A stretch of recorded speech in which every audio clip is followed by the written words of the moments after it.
Aplicar en nuestro cierre de nuestra serie de predicaciones acerca de sanidad y restauración integral. Bueno, porque a fin de cuentas, mis queridos hermanos, esto nos enseña la llegada de un rey verdadero. Y es precisamente lo que vamos a ver el día de hoy. Es el título de la predicación, de la reflexión bíblica del día de hoy, la llegada del rey verdadero. Vamos a Lucas capítulo 19, vamos a leer del versículo 28 al versículo 44. Yo me voy a permitir leer el primer versículo, ustedes el segundo, y juntos nos unimos en el versículo 44. ¿Ya lo tienen? Lucas 19, 28 al 44. Póngase de pie porque ahorita va a estar sentado unos minutitos. Mire lo que dice la palabra del Señor. Dice así: dicho esto, Jesús siguió adelante subiendo hacia Jerusalén. Cuando se acercó a Betfagé y a Betania, al monte llamado de los Olivos, envió a dos de sus discípulos con este encargo: vayan a la aldea que está enfrente, y al entrar en ella encontrarán atado a un burrito en el que nadie se ha montado. Desátenlo y tráiganlo acá. Y si alguien les pregunta por qué lo desatan, díganle que el Señor lo necesita. Fueron y lo encontraron, tal como el Señor les había dicho. Cuando estaban desatando el burrito, los dueños le preguntaron: ¿por qué desatan el burrito? Se lo llevaron, el Señor lo necesita, contestaron. Se lo llevaron pues a Jesús, luego pusieron sus mantos encima del burrito y ayudaron a Jesús a montarse. A medida que avanzaba, la gente tendía sus mantos sobre el camino. Al acercarse él a la bajada del monte de los Olivos, todos los discípulos se entusiasmaron y comenzaron a alabar a Dios por tantos milagros que habían visto. Gritaban: bendito el Rey que viene en el nombre del Señor, paz en el cielo y gloria en las alturas. Algunos de los fariseos que estaban entre la gente le reclamaron a Jesús: Maestro, reprende a tus discípulos. Pero él les respondió: les aseguro que si ellos se callan, gritarán las piedras. Cuando se acercaba a Jerusalén, Jesús vio la ciudad y lloró por ella. Y dijo: cómo quisiera que hoy supieras lo que te puede traer paz, pero eso ahora está oculto a tus ojos. Te sobrevendrán días y tus enemigos tocarán la te rodearán, te estarán por todos lados.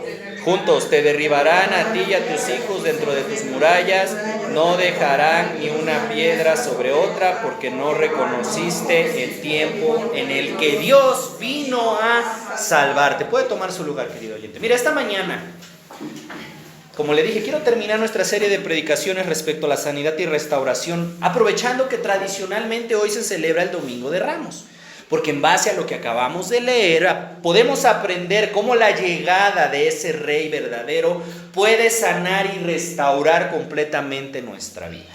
Y bueno, para ir iniciando, quiero comentarle cómo usted se ha visto, cómo la gente se recibe a las personas que se consideran importantes. Ustedes han visto que hacen a veces cosas extraordinarias para recibir a las personas que consideran como muy importantes. Por ejemplo, cuando algún equipo de fútbol o algún equipo gana algún campeonato, son recibidos en los aeropuertos, organizan desfiles en su honor.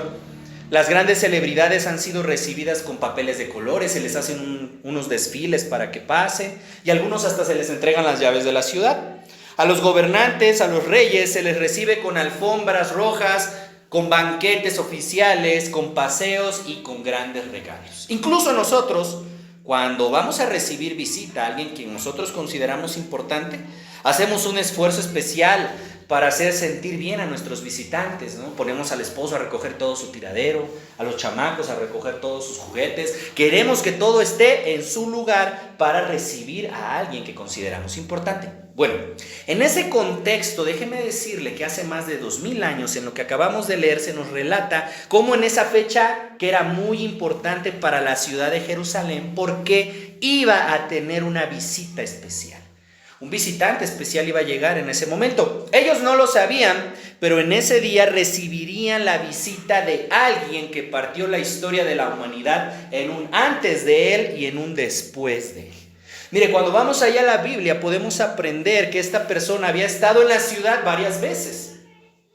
Pero en esta ocasión, él mismo se presentaba en cumplimiento a lo que Zacarías, capítulo 9, versículo 9 decía, que dice así: alégrate, oh pueblo de Sión, grita de triunfo, oh pueblo de Jerusalén, mira, tu rey viene hacia ti. Él es justo y victorioso, pero es humilde, montado en un burrito. La Biblia nos enseña cómo el rey verdadero venía a Jerusalén, pero déjeme decirle que no todos lo recibieron con gusto. No todos le dieron la bienvenida a Jesús con entusiasmo. Sin embargo, hubo muchos que sí. La llegada de Cristo a la ciudad de Jerusalén como un rey nos enseñan algunas cualidades de ese rey que ha llegado para darnos a usted y a mí la sanidad y la restauración que tanto necesitamos. Y no solamente a nosotros, sino todo aquel que le permita vivir en su corazón. Y bien, lo primero que el texto nos enseña en la llegada de este rey es lo siguiente: es que es un rey que exige, ¿cómo dice ahí? Obediencia. Mire, del versículo 28 al versículo 31 podemos ver que ese rey que venía llegando a Jerusalén es un rey que nos exige obediencia.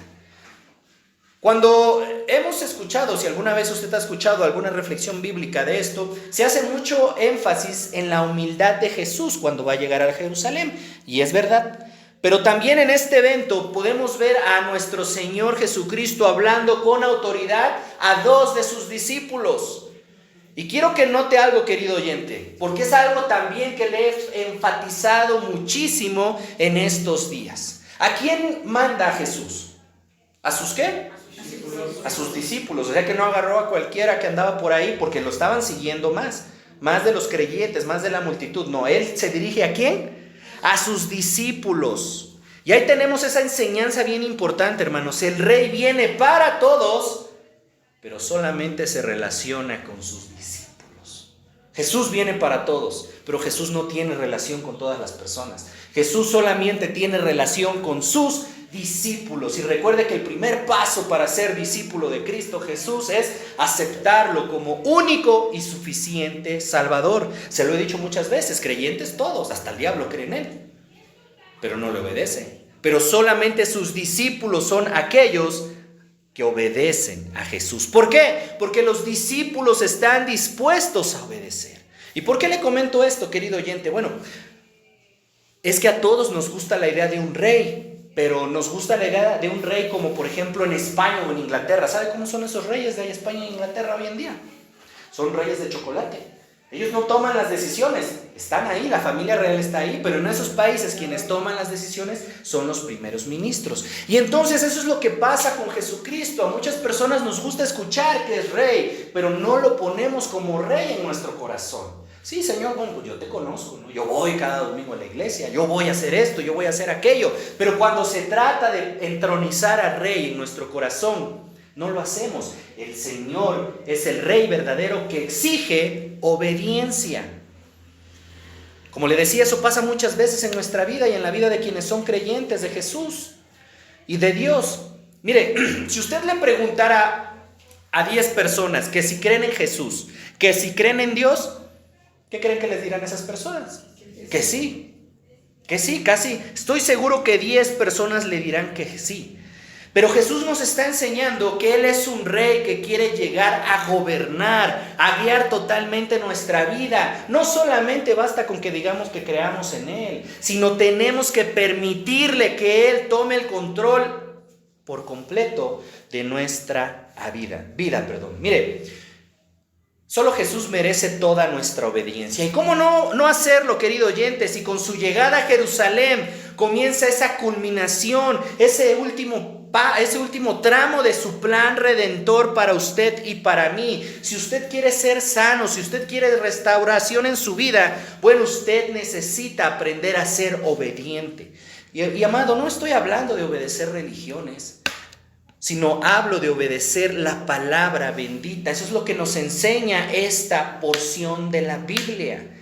Nos enseña que Dios demanda obediencia absoluta. Ahora bien, usted se preguntará, bueno, ¿Y por qué ser obedientes? Alguien que me busque Deuteronomio 5:33, por favor, para que vea qué dice la palabra del Señor en cuanto a la obediencia. Porque si bien es cierto que debemos de obedecer por amor al Señor, también debemos de obedecer porque ahí vamos a aprender algo. ¿Qué dice Deuteronomio capítulo 5, versículo 33, por favor? Andad en todo el camino que Jehová vuestro Dios os ha mandado, para que viváis y os vaya bien, y tengáis largos días en la tierra que habéis de poseer. Dos cosas, hermano. ¿Quiere que a usted le vaya bien? Respóndame, ¿sí o no? Sí. ¿Quiere usted vivir muchos días en este mundo? ¿Quiere usted ser más de la esperanza de vida, que es como de 65 años, 60 años? ¿Quiere usted pasar esa esperanza de vida? Ahí dice lo que tiene que hacer. Mantenerse en el camino que el Señor, su Dios, le ordenó que siguieran. Eso es ser obediente, hermanos. Si a nosotros queremos que nos vaya bien, tenemos que obedecer. Si nosotros queremos tener larga vida, tenemos que obedecer. Eso es lo que nos enseña la llegada de Jesús a Jerusalén, que Él es un rey que demanda obediencia absoluta. Es un rey que busca nuestra obediencia, porque en esa obediencia encontraremos la verdadera restauración y sanidad que tanto necesita nuestra vida. Pero no solamente eso, también la llegada de este rey verdadero nos enseña en los siguientes versículos lo siguiente, y esto es que tenemos un rey humilde. Y entonces, si tenemos un rey humilde, significa que nosotros tenemos que ser humildes. ¿Se imagina que Jesús hubiese pedido para entrar a Jerusalén el mejor caballo? Un séquito de personas por delante para que se viese quién iba a llegar. Trompetas. Mira, a mí me sorprendió hace algunos meses que en un servicio de esos que solemos realizar de turismo, ¿pueden abrirle la llave, por favor? Porque llegaron unas personas más. Me sorprendió hace algunos meses que en un servicio, le decía yo de esos que luego solemos hacer de turismo, vi llegar a un personaje importante de la iglesia tradicional, y no me voy a meter en muchos detalles ahí. No, sí me voy a meter, era el arzobispo de Jalapa. Pero me sorprendí, hermanos, porque llegó como si fuera un rockstar.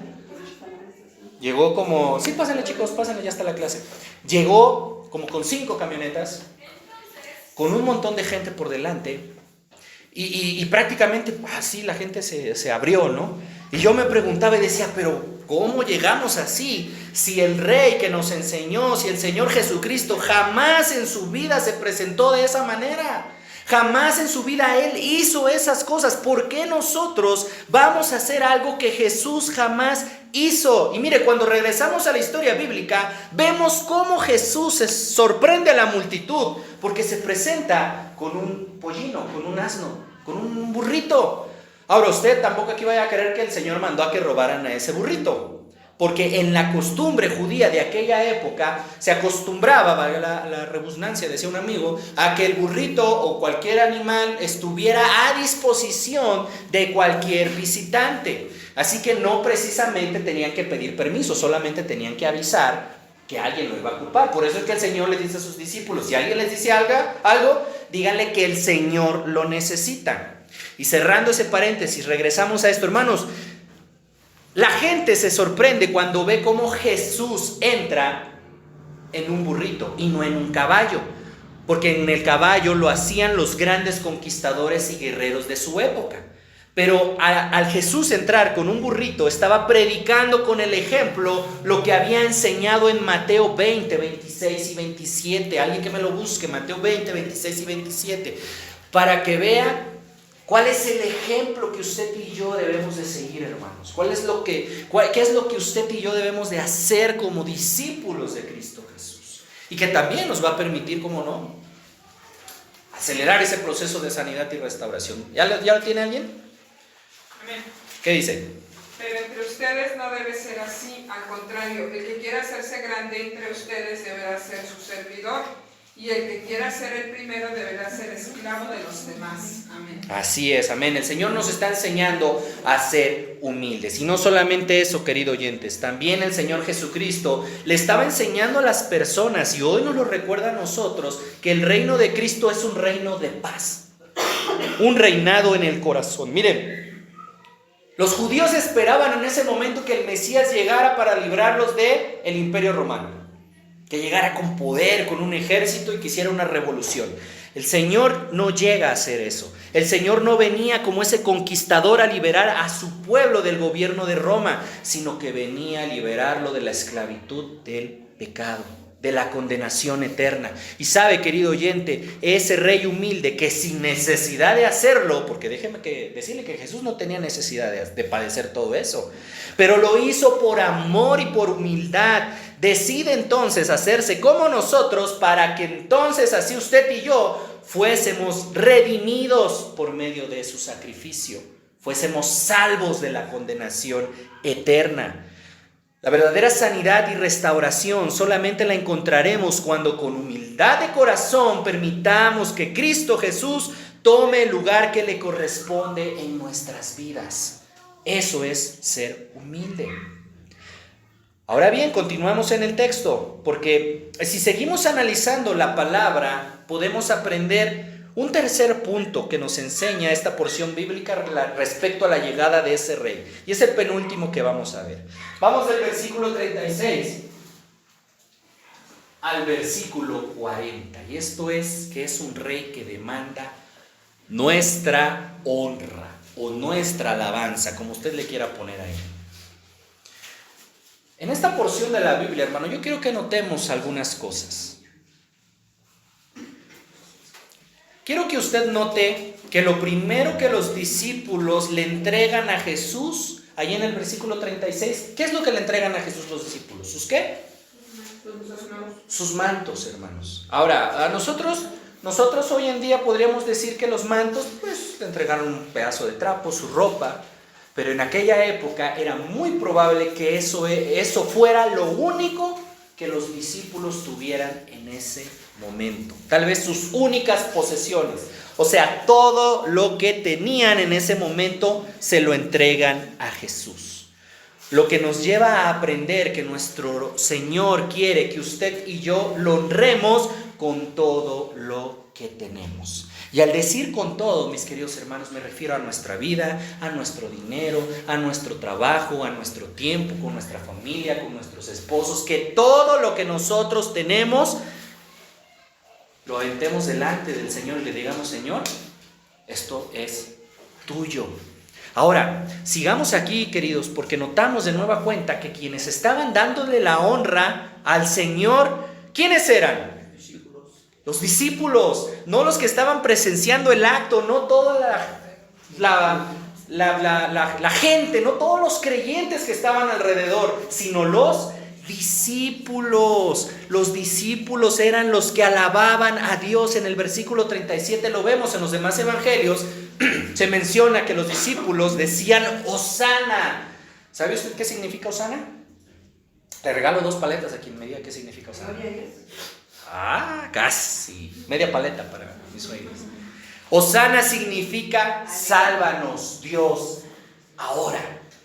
No mañana, Señor, sálvanos, Dios, en este momento. Un verdadero discípulo reconoce que Cristo ha venido no solamente a instaurar su paz en este mundo por medio de la salvación que solamente Él puede darnos, sino que ha venido principalmente a salvarlo de la esclavitud del pecado. Pero también quiero que usted note algo, querido oyente, porque cuando estamos por honrar a Dios, vemos el versículo 29 y vemos que se encuentran con qué. Ahí véalo rapidito, es una palabra, empieza con O. Posición. Cuando usted, querido oyente, busque honrar, alabar a Dios, siempre se va a encontrar con oposición. Lo vemos en el versículo 39, porque cuando hubo alabanzas de los discípulos hacia el rey que venía entrando, los fariseos dicen ahí que se enojan y comienza la oposición. ¿Y qué es lo que le dicen al Señor? Algunos de los fariseos le dicen: Señor, cállalos, regáñalos. En el mexicano, en la nueva traducción mexicana es: regáñalos, diles que se callen. ¿Pero qué les responde Jesús? Les aseguro que si ellos se callan, gritarían las piedras. Hermanos, este es en el primer momento en el que la Biblia menciona que Jesús acepta la alabanza para Él. En todas las historias bíblicas anteriores, cuando alguien quería darle alabanza al Señor, los mandaba ¿a qué? ¡Ey! No.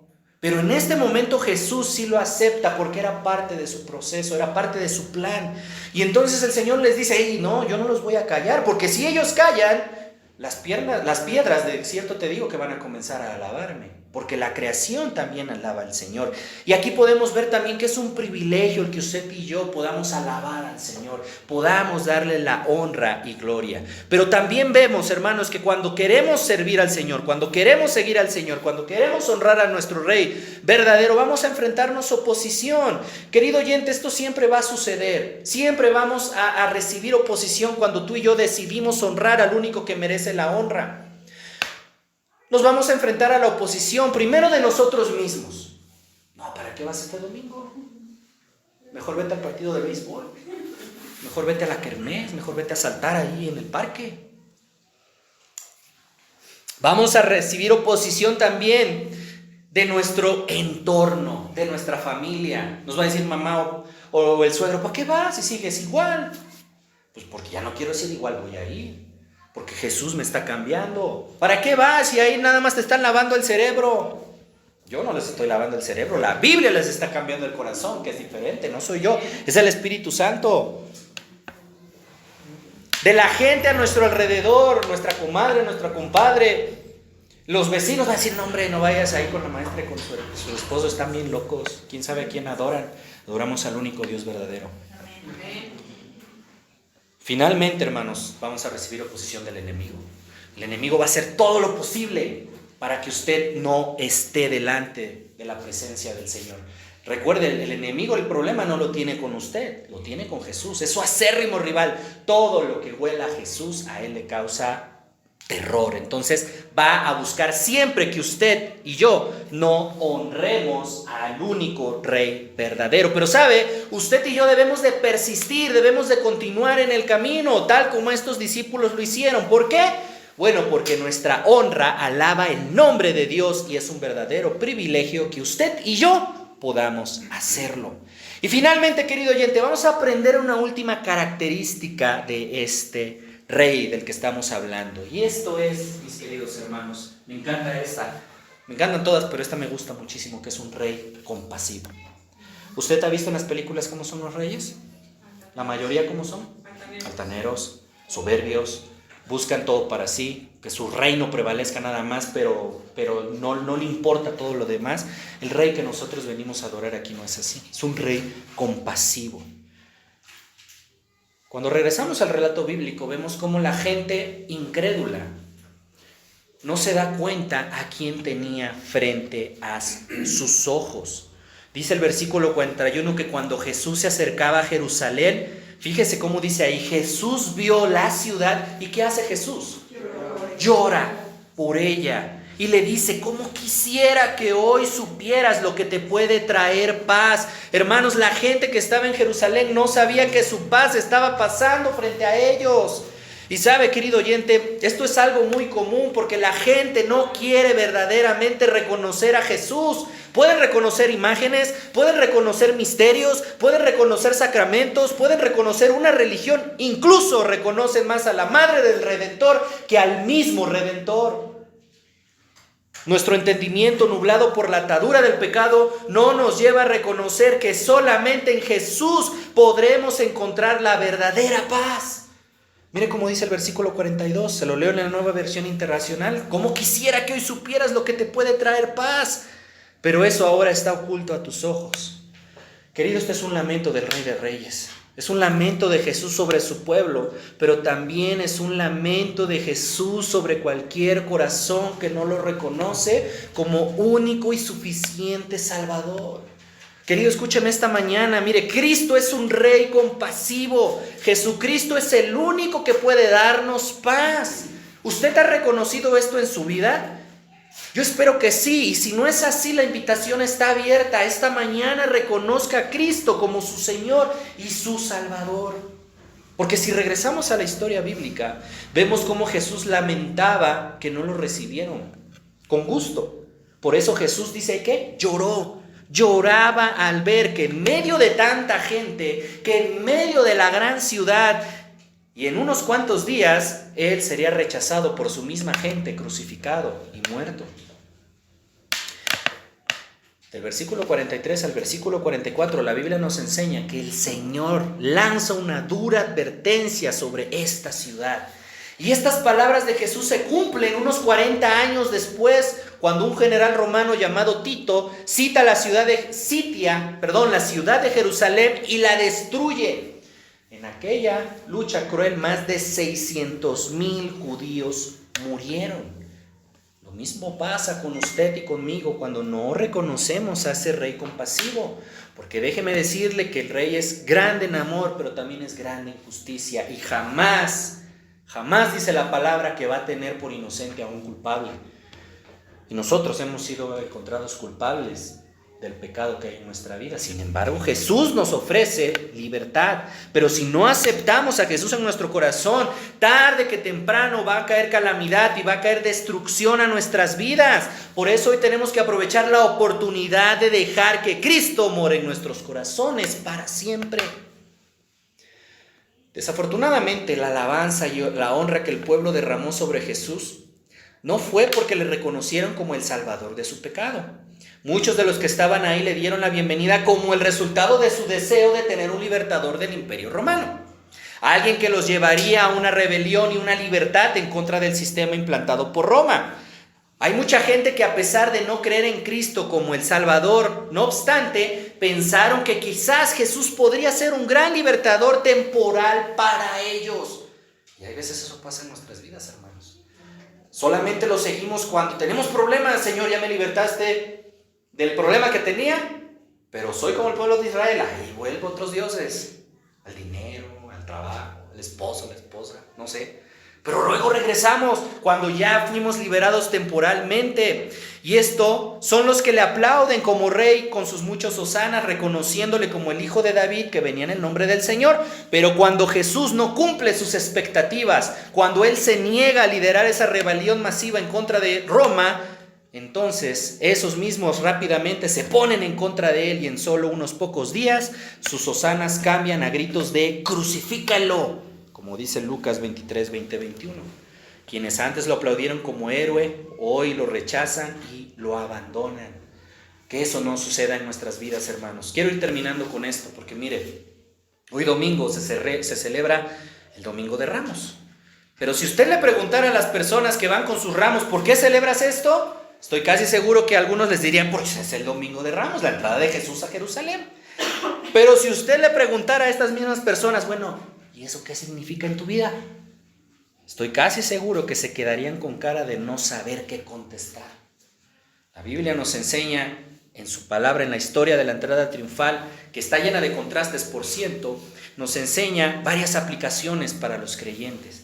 Es la historia del rey que viene como un siervo humilde en un asno, no presumiendo en un corcel, no con vestiduras reales, no con un gran ejército, sino con la ropa de los pobres y los humildes. Jesucristo, querido oyente, no viene a conquistar a la fuerza como los reyes de la tierra, sino viene a conquistarnos con amor, con gracia, con misericordia y sobre todo con su propio sacrificio en favor de nosotros. Su reino no es de ejércitos y de esplendor, sino de humildad y servicio. Él no conquista las naciones, sino los corazones y las mentes.